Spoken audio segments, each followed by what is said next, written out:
श्रीमद्भागवत महापुराण के छठे स्कंद का चौथा अध्याय। दक्ष के द्वारा भगवान की स्तुति और भगवान का प्रादुर्भाव। राजा परीक्षित ने पूछा, हे भगवान, आपने संक्षेप में तीसरे स्कंद में इस बात का वर्णन किया कि स्वयंभू मनवंतर में भगवान, असुर, मनुष्य, देवता, सर्प और पशु पक्षी आदि की सृष्टि कैसे हुई। अब मैं उसी का विस्तार से वर्णन जानना चाहता हूँ। प्रकृति आदि कारणों के भी परम कारण भगवान आपकी जिस शक्ति से जिस प्रकार उसके बाद की सृष्टि करते हैं, उसे जानने की मेरी इच्छा है। सूत जी कहते हैं, शौनकादि ऋषियों परम योगी व्यास नंदन श्री सुखदेव जी ने राजऋषि परीक्षित का यह सुंदर प्रश्न सुनकर उनका अभिनंदन किया और इस प्रकार कहा। श्री सुखदेव जी ने कहा, राजा प्राचीन बरही के 10 लड़के जिनका नाम प्रचेता था, जब समुद्र से बाहर निकले तब उन्होंने देखा कि हमारे पिता के निवृत्ति पर्याय हो जाने से सारी पृथ्वी पेड़ों से घिर गई है। उन्होंने वृक्षों पर बड़ा क्रोध किया। उन्होंने उनके तपोबल से मानो क्रोध की आग में आहुति डाल दी। बस उन्होंने वृक्षों को जला डालने के लिए अपने मुख से वायु और अग्नि की सृष्टि की। परीक्षित, जब प्रचेताओं की छोड़ी हुई अग्नि और वायु उन वृक्षों को जलाने लगी, तब वृक्षों के राज अधिराज चंद्रमा ने उनका क्रोध शांत करते हुए इस प्रकार कहा, महाभाग्यवान प्रचेताओं, ये वृक्ष बड़े दीन हैं। आप लोग इनसे द्रोह मत कीजिए, क्योंकि आप प्रजा की अभिवृद्धि करना जानते हैं और सभी जानते हैं कि आप प्रजापति हैं। महात्मा प्रचेताओं, प्रजापतियों के अधिपति अविनाशी भगवान श्री हरि ने संपूर्ण वनस्पतियों और औषधियों को प्रजा के हितार्थ उनके खान पान के लिए बनाया है। संसार में पाखों से उड़ने वाले चर प्राणियों के भोजन फल पुष्प आदि अचर पदार्थ हैं। पैर से चलने वालों के घास तृण आदि बिना पैर वाले पदार्थ भोजन है। हाथ वालों के वृक्ष लता आदि बिना हाथ वाले और पैरों वालों के मनुष्य आदि के धान गेहूं आदि अन्न भोजन है। 4 पैर वाले बैल ऊंट आदि खेती प्रकृति के द्वारा अन्न की उत्पत्ति में सहायक है। निष्पाप प्रचेताओं, आपके पिता और देवाधिदेव भगवान ने आप लोगों को यह आदेश दिया है कि प्रजा की सृष्टि करो। ऐसी स्थिति में आप वृक्षों को जला डालें, यह कैसे उचित हो सकता है। आप लोग अपना क्रोध शांत करें और अपने पिता पितामह प्रपितामह आदि के द्वारा सेवित सत्पुरुषों के मार्ग का अनुसरण करें। जैसे माँ बाप बालकों की पलकों नेत्रों की, पति पत्नी की, गृहस्थ भिक्षुकों की और ज्ञानी अज्ञानियों की रक्षा करते हैं, उनका हित चाहते हैं, वैसे ही प्रजा की रक्षा और हित का उत्तरदायी राजा होता है। प्रचेताओं, समस्त प्राणियों के हृदय में सर्वशक्तिमान भगवान आत्मा के रूप में विराजमान है। इसलिए आप लोग सभी को भगवान का निवास स्थान समझे। यदि आप ऐसा करेंगे तो भगवान को प्रसन्न कर लेंगे। जो पुरुष हृदय के उबलते हुए भयंकर क्रोध को आत्मविचार द्वारा शरीर में ही शांत कर लेता है, बाहर नहीं निकलने देता, वह काल क्रम से तीनों गुणों पर विजय प्राप्त कर लेता है। प्रचेताओं, इन दीनहीन वृक्षों को और न जलाइए। जो कुछ बच रहे हैं उनकी रक्षा कीजिए, इससे आपका भी कल्याण होगा। इस श्रेष्ठ कन्या का पालन इन वृक्षों ने ही किया है, इसे आप लोग पत्नी के रूप में स्वीकार कीजिए। परीक्षित, वनस्पतियों के राजा चंद्रमा ने प्रचेताओं को इस बात समझा बुझाकर उन्हें प्रमलोचा अप्सरा की सुंदरी कन्या दे दी और वे वहां से चले गए। प्रचेताओं ने धर्म अनुसार उनका पानी ग्रहण किया। उन्हीं प्रचेताओं के द्वारा उस कन्या के गर्भ से प्राचेतस दक्ष की उत्पत्ति हुई। फिर दक्ष की प्रजा सृष्टि से तीनों लोग भर गए। इनका अपनी पुत्रियों पर बड़ा प्रेम था। इन्होंने जिस प्रकार अपने संकल्प और वीर्य से विविध प्राणियों की सृष्टि की, वह मैं सुनाता हूँ। तुम सावधान होकर सुनो। हे परीक्षित, पहले प्रजापति दक्ष ने जल, थल और आकाश में रहने वाले देवता असुर और मनुष्य आदि प्रजा की सृष्टि अपने संकल्प से ही की। जब उन्होंने देखा कि वह सृष्टि बढ़ नहीं रही है, तब उन्होंने विंध्याचल के निकटवर्ती पर्वतों पर जाकर बड़ी घोर तपस्या की। वहाँ एक अत्यंत श्रेष्ठ तीर्थ है, उनका नाम है अघमर्षण। वह सारे पापों को धो बहाता है। प्रजापति दक्ष उस तीर्थ में त्रिकाल स्नान करते और तपस्या के द्वारा भगवान की आराधना करते। प्रजापति दक्ष ने इंद्रियातीत भगवान की हंस गुह्या नामक स्तोत्र से स्तुति की। उसी से भगवान उन पर प्रसन्न हुए। वह मैं स्तुति सुनाता हूँ। दक्ष प्रजापति ने इस प्रकार स्तुति की, हे भगवान, आपकी अनुभूति, आपकी चित्त शक्ति अमोघ है। आप जीव और प्रकृति से परे उनके नियंता और उनके सत्ता स्फूर्ति देने वाले हैं। जिन जीवों ने त्रिगुणमयी सृष्टि को ही वास्तविक सत्य समझ रखा है, वे आपके स्वरूप का साक्षात्कार नहीं कर सकते, क्योंकि आप तक किसी भी प्रमाण की पहुँच नहीं है। आपकी कोई भी अवधि और कोई भी सीमा नहीं है। आप स्वयं प्रकाश और परात्पर हैं। मैं आपको नमस्कार करता हूँ। ये तो जीव और ईश्वर एक दूसरे के सखा हैं तथा इस शरीर में इकट्ठे ही निवास करते हैं, परंतु जीव सर्वशक्तिमान और आपके सख्य भाव को नहीं जानता। ठीक वैसे ही जैसे रूप, रस, गंध आदि विषय अपने प्रकाशित करने वाले नेत्र, घ्राण आदि इंद्रिय वृत्तियों को नहीं जानते, क्योंकि आप जीव और जगत के दृष्टा हैं, दृश्य नहीं है। हे महेश्वर, मैं आपके श्री चरणों में नमस्कार करता हूँ। देह, प्राण, इंद्रिय, अंतःकरण की वृत्तियाँ, पंच महाभूत और उनकी तन्मात्राएं सब जड़ होने के कारण अपने को और अपने से अतिरिक्त को भी नहीं जानते, परंतु जीव इन सबको और इनके कारण सत्व, रज और तम इन तीन गुणों को भी जानता है, परंतु वह भी दृश्य और ये रूप से आपको नहीं जान सकता, क्योंकि आप ही सबके ज्ञाता और अनंत हैं। इसलिए प्रभु, मैं तो केवल आपकी स्तुति करता हूँ। जब समाधि काल में प्रमाण और विकल्प और विपर्यय रूप त्रिविध ज्ञान और स्मरण शक्ति का लोप हो जाने से इस नाम रूपात्मक जगत का निरूपण करने वाला मन उपरत हो जाता है, उस समय बिना मन के भी केवल सच्चिदानंदमय अपनी स्वरूप स्थिति के द्वारा आप प्रकाशित होते रहते हैं। प्रभु, आप शुद्ध हैं और शुद्ध हृदय मंदिर ही आपका निवास स्थान है।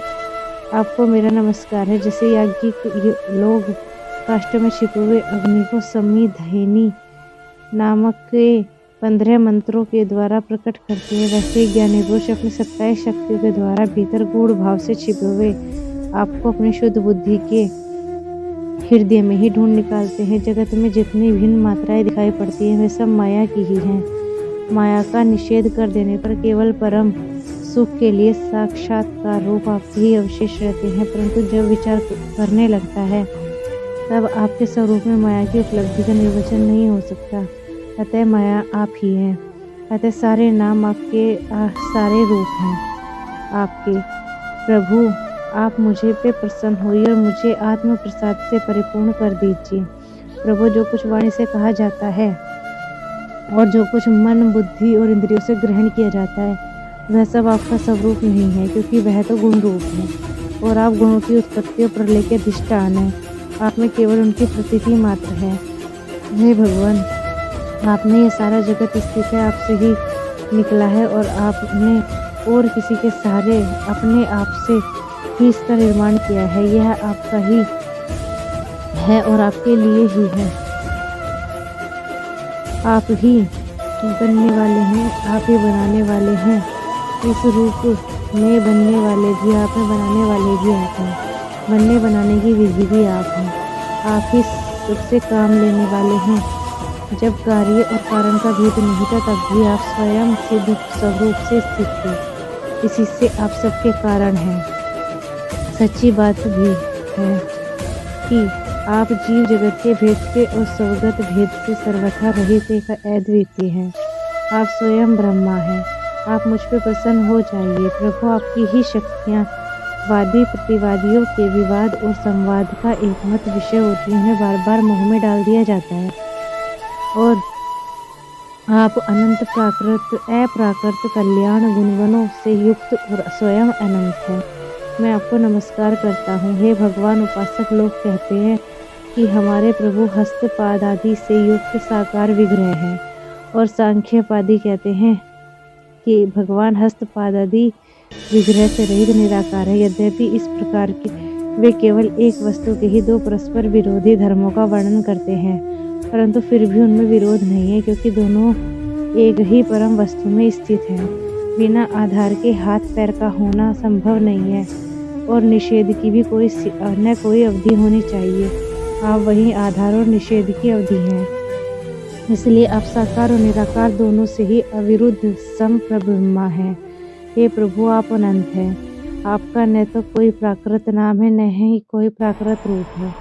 फिर भी जो आपके चरण कमलों का भजन करते हैं, उन पर अनुग्रह करने के लिए आप अनेक रूपों में प्रकट होकर अनेकों लीलाएं करते हैं, तथा उन रूपों से लीलाओं के अनुसार अनेकों नाम धारण करते हैं। हे परमात्मन, आप मुझ पर कृपा प्रसाद कीजिए। लोगों की उपासनाएं प्रायः साधारण कोटि की होती हैं, अतः आप सब में हृदय में रहकर उनकी भावना के अनुसार भिन्न भिन्न देवताओं के रूप में प्रतीत होते रहते हैं। ठीक वैसे ही जैसे हवा गंध का आश्रय लेकर सुंदर प्रतीत होती है, परंतु वास्तव में सुगंधित नहीं होती, ऐसे ही सबकी भावनाओं का अनुसरण करने वाले प्रभु मेरी अभिलाषाओं को पूर्ण करें।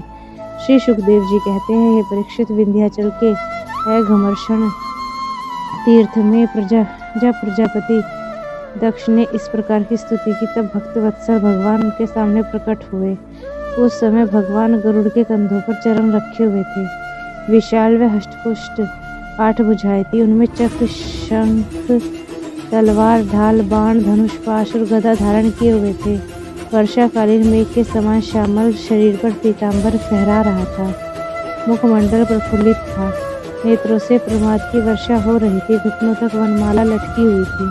वक्ष स्थल पर सुनहरी रेखा थी। श्रीवत्स चिन्ह और गले में कौस्तुभमणि जगमगा रही थी।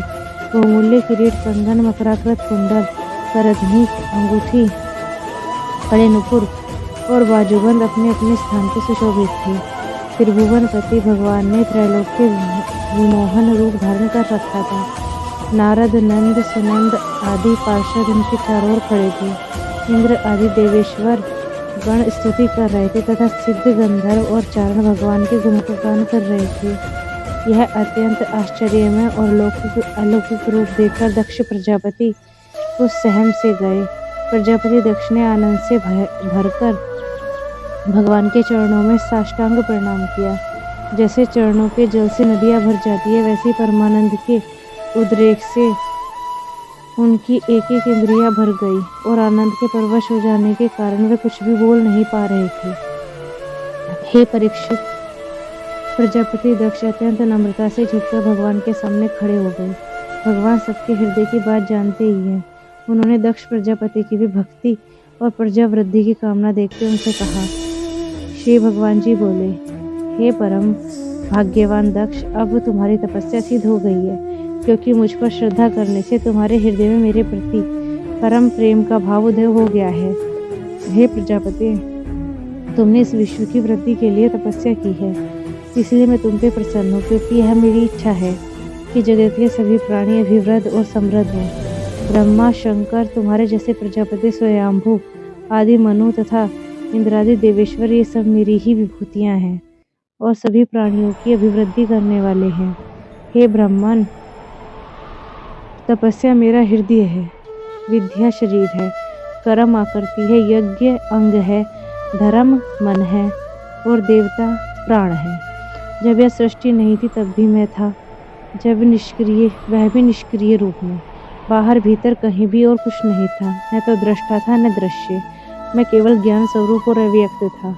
ऐसा समझ लो मानो सब और सुषुप्ति ही सुषुप्ति छा रही हो। हे प्रिय दक्ष, मैं अनंत गुणों के आधार एवं स्वयं अनंत हूँ।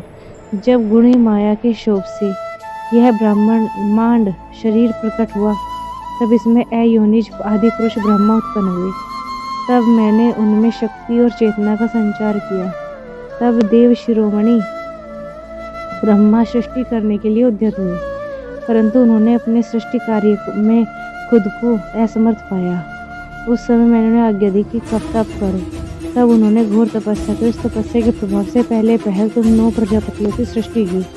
हे प्रिय दक्ष, देखो यह पंचजन प्रजापति की कन्या आसिक्री है। जिसे तुम अपनी पत्नी के रूप में ग्रहण करो। अब तुम गृहस्थोचित स्त्री सहवास रूप धर्म को स्वीकार करो। यह आसिकरी भी उसी धर्म को स्वीकार करेगी, तब तुम इसके द्वारा बहुत सी प्रजा उत्पन्न कर सकोगी। हे प्रजापति, अब तक तो मानसी सृष्टि होती थी, परंतु तुम्हारे बाद सारी प्रजा मेरी माया से स्त्री पुरुष के संयोग से उत्पन्न होगी, मेरी सेवा में तत्पर रहेंगे। श्री सुखदेव जी कहते, विश्व के जीवनदाता श्री भगवान श्री यह कहकर दक्ष के सामने ही इस प्रकार कहते अंतर ध्यान हो गए, जैसे स्वप्न में देखी हुई वस्तु देखकर स्वप्न टूटते हैं और लुप्त हो जाते हैं। राधे।